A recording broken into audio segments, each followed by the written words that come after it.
Have you ever felt the heat turn up?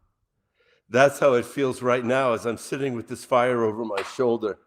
We're just reminded that sometimes the heat turns up.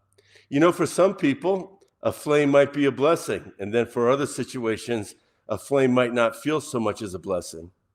The Lord said that in this life, some people build with gold and silver and precious stones. Well, we know that when flames are applied to those things, well, the gold and the silver, they're purified.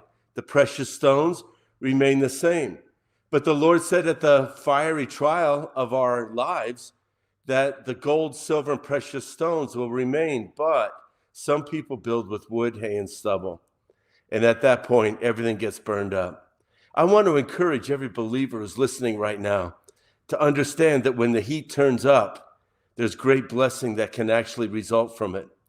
As we're looking at 1 Peter chapter 1, it says this: "You greatly rejoice, even though now for a little while, if necessary, you have been distressed by various trials, so that the proof of your faith, being more precious than gold, which is perishable, even though tested by fire, may be found to result in praise and glory and honor at the revelation of Jesus Christ." The Lord is reminding us here that when the heat is turned up for the believer, that his hope and his trust is in the Lord. And that what God is doing is he is refining his faith. When the heat turns up, don't use the negative response of fear, but actually come to the Lord and say, "God, improve my faith during this time. Make me to trust you more. Lord, I'm going to learn how to put off thoughts and imaginations that exalt themselves against the knowledge of you. I'm going to become a man or a woman of the promises of God. I'm going to pray through on these things. I'm going to learn to pray without ceasing because God is purifying the gold in me." And the Lord said then, if that gold is purified, that when Christ comes again, it will result in praise and glory and honor. I believe that all of heaven is going to be singing a great song over us because we trusted the Lord and we made it through the fire.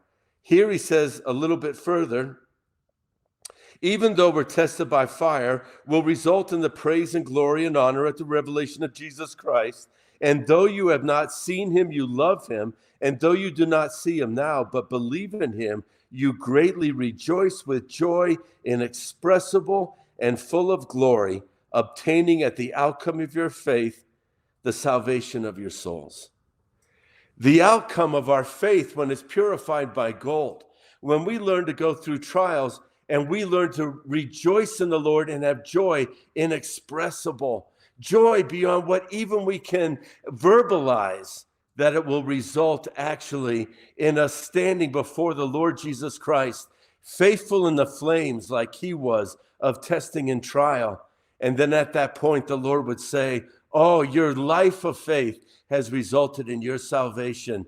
That is to the praise and the glory of Jesus. Now, if you're facing a fiery trial, I pray for you that God would increase the purity of your faith, increase your joy, increase your confidence with God, and that your hope in the future will be bright inside of you. God bless you.